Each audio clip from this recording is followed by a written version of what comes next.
Road ప్రమాద బాధితుడిని కాపాడి AP పౌర సరఫరాల శాఖ మంత్రి నాదెండ్ల మనోహర్ మరోసారి తన మానవతా దృక్పథాన్ని చాటుకున్నారు.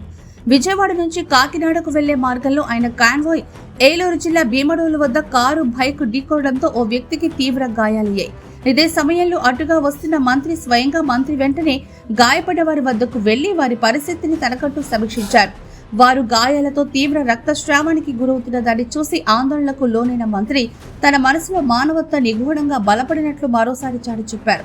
ఆ తర్వాత నాదెండ్ల మనోహర్ స్వయంగా 108 అంబులెన్స్ కి కాల్ చేసి సహాయం కోరారు. అంబులెన్స్ రాగానే బాధితులను సమీపంలోని ఆసుపత్రికి తరలించేందుకు తన కాన్వాయ్లోని ప్రోటోకాల్ వాహనాన్ని ఎస్కాట్ వాహనంగా ఉపయోగించాలంటూ అధికారులకు ఆదేశించారు. ఇది ట్రాఫిక్ క్లియర్ చేసి అంబులెన్స్ వేగంగా ఆసుపత్రికి చేరేందుకు ఎంతో తోడ్పడింది. అంతటితో ఆగకుండా ఏలూరు జిల్లా ఎస్పీకి స్వయంగా ఫోన్ చేసిన మంత్రి నాదెండ్ల గాయపడిన ఇద్దరికి మెరుగైన వైద్యం అందేలా చూడాలని, అవసరమైన అన్ని ఏర్పాట్లు చేయాలని సూచించారు. మంత్రి సమయస్ఫూర్తితో స్పందించి చేసిన సహాయం పట్ల స్థానికులు హర్షం వ్యక్తం చేశారు.